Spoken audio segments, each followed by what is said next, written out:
Hello, it's Matt Linklater. I've been featured in Inc. magazine on ABC, CBS, Fox, and NBC. My mission is to change the financial landscape of America. So when you think about it as a leader, you have to push your team's envelope each and every day. You have to elevate their standard. This is really about how do you maximize your time?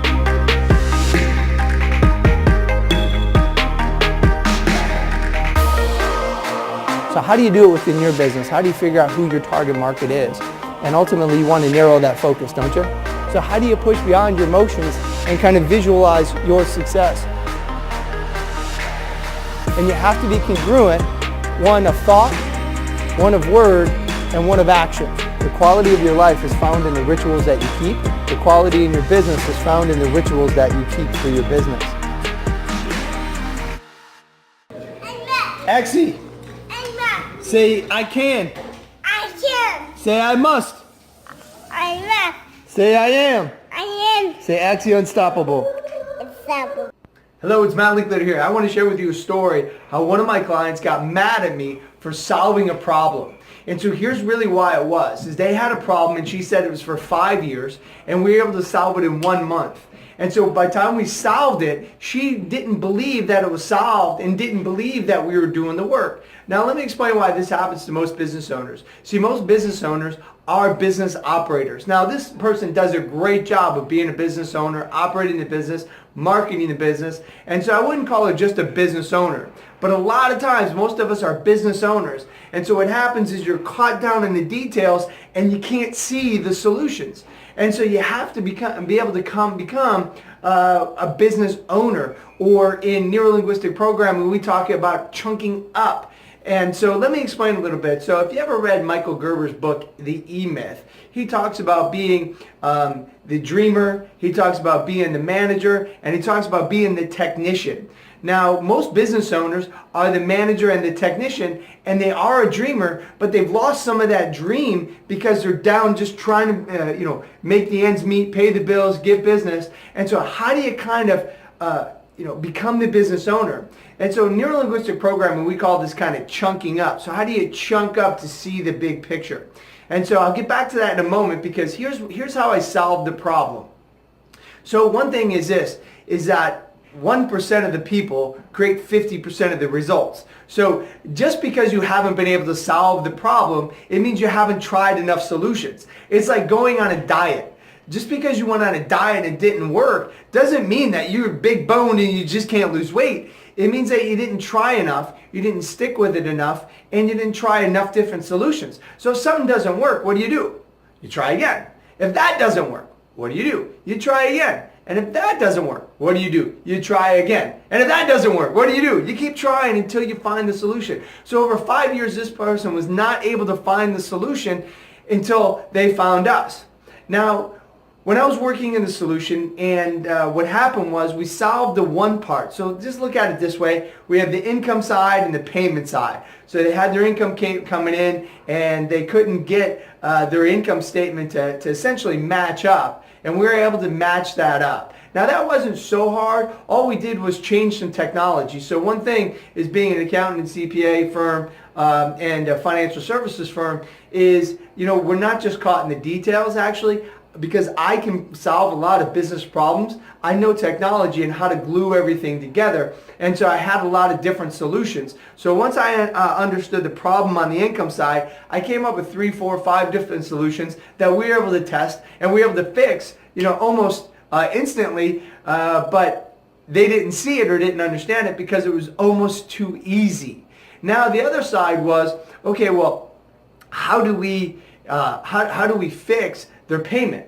So with each one of their sales, if you will, they have 5 to 7 people that they have to pay to fulfill that. And there was some convoluted nature of how do we make sure that the invoice is right in the end, and how do we do it so we don't have to manually keep inputting different data into different software systems. Now, it might not sound that big of a deal, but here I was working with my accountant, who's awesome. She's one of the best, and so glad and valued that she works for me. I got really lucky. I seem to find some great employees over the years, and I seem to find that 1% that solves 50% of the problem. So I got really lucky with her. So she's great, able to solve the income side with me, and now on this side, she was also able to solve it with me. But again, we kind of just used the agreement frame with people, and we used it a little bit too much. We just agreed, and they didn't believe that we were able to fix it. And so what happened here was this, is that I had my great accountant, I had her great, the business owner's great employee, but they were getting caught in the details in a circle. And so I said, well, okay, I knew we were able to find the solution. So I said, okay, great, we got it. But her employee didn't believe that we got it, and so it upset my client. It was a lifelong client of mine for the last 8 years. She's a great client and a great friend, and she's referred me business. So I have, great gratitude towards her, and I just want to help her out. And so, people sometimes get lost in the weeds, and then, you hire me to solve the problem, and so I had to pause and try to get the business owner on the phone to solve the problem. And because you can't solve the problem with the same way of thinking. And so unfortunately the employee always going to have the same way of thinking because they're way caught in the details. They're doing all the implementation. They're way caught in the details, and so they're caught in a cycle. And so the employee was not kind of offering the problem. So here's another solution of how you reestablish a problem. So number one, let's go back. You have to become an owner-operator. You have to become an owner, not just an operator. So you have to be able to chunk up to the big picture. And Michael Gerber says, work on your business, not just in your business, okay? That's number one. So number two is in neurolinguistic programming, what we talk about is how do you think beyond the box? So how do you chunk up to the big picture, and how do you think laterally? So a lot of things in businesses, they say, you might have heard in business, the cliche is think out of the box. Well, what is thinking out of the box? Well, thinking out of the box is having flexibility of thinking, and I'm not going to be able to 100% go into it on this video per se, but if you just think of a box, and this is where you work in the box. The solution is not found in that box.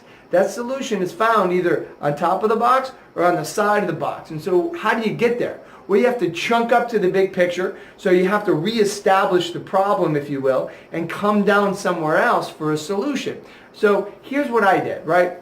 So we were down in the box trying to figure out what's going on, what's the problem here. So I had to get the business owner back on the phone to chunk back up to the big picture. And so what we did is I got the business owner back on the phone, and I had to reestablish the problem for the business owner. And then I had to reestablish what would the outcome look like for the business owner, because the business owner and the employee weren't seeing that we had the solutions. So I said, okay, well, let me just get them to believe that we have the solution. So I had to get them re-engaged with their problem and what the outcome would look like. Because once I had them up here, I could take them down laterally to the solution. And so by getting her on the phone and reestablishing the problem, reestablishing the outcome, I defined 3 or 4 solutions, and we found actually the best solution that was even better than the one that I had, because the one that I had still required a little more work for her employee. And so my solutions always would dictate on 2 things. How do I decrease the time of the task and therefore increase the profit of the task? Or if you decrease the time, you decrease the amount of money that you have to put in the task, because typically in a business, you're paying somebody on an hourly basis, right? So I wanted to decrease the time, decrease the investment, and speed up the process. And so really, that's what I was able to do. And so really, when you're looking to solve a problem, number one, you can't solve it with the same thinking that you've always had. Number two is 1% of the people create 50% of the results. So if you haven't found the solution, what do? You try again. You haven't found a solution, try again. You haven't found the solution, try again. You didn't find the solution, try again. So the next thing is you have to become an owner, business owner, not just the operator. Hard to do, so you have to pull yourself out of your business on some intervals, if you will. So maybe it's going to events quarterly, maybe it's just taking a day off or a day away from the business and getting out of all those anchors of the business, so you become that business operator. The next thing is you have to think out of the box. So how do you get out of the self-deductive box that we all live in and work in, is you have to chunk up to the big picture and say, okay, how do I get to the big picture? Is you have to reestablish the problem and you have to reestablish the goals. The problem and the goals are not in the details. The problem and the goals are actually chunked up in the big picture, and it's a mental process that I teach, and it's a sales process I teach. But I just wanted to share with you this is how to solve problems is you have to come up with different ways to look at the problem, and you can't solve the problem with the same strategies you utilize to create the problem or the same strategies you're utilizing within your business. You have to get away from the business and see the bigger picture. And so I just wanted to share that with you because I thought it was kind of a great experience for me. And, maybe it was kind of a pat on the back because, I like to think I could solve any problem. Probably gets annoying for my wife, but when I see a task, I like to solve the problem. And I really pride myself on solving problems. And sometimes I think that we solve the problem too simply for the client, that they said, hey, we have a problem. We've had this problem for the last 5 years. Nobody's been able to solve it. And here I was able to solve it in a month. So it wasn't believable. But the way I'm able to solve it is by utilizing the strategies I talked about in this video that most people don't have maybe at their disposal mentally. And so I call these different things heuristics. So go out in your business and take 1, 2, 3 of these ideas that I talked about and practice it. So go implement it in your business and you'll be able to solve more problems for your business. And so I wish you a ton of success. I wish you the best business that you could possibly have. And I wish you to solve all the problems that you can in your business. And if there's anything we can do, please let me know. We'd love to help. And I wish you a ton of success. Hey, go out there. Please follow us on Instagram, on Facebook, on YouTube, and check out linkbizsolutions.blog for all our updated videos, content, and free advice and anything we do to help you out with your business. Go out there and crush it.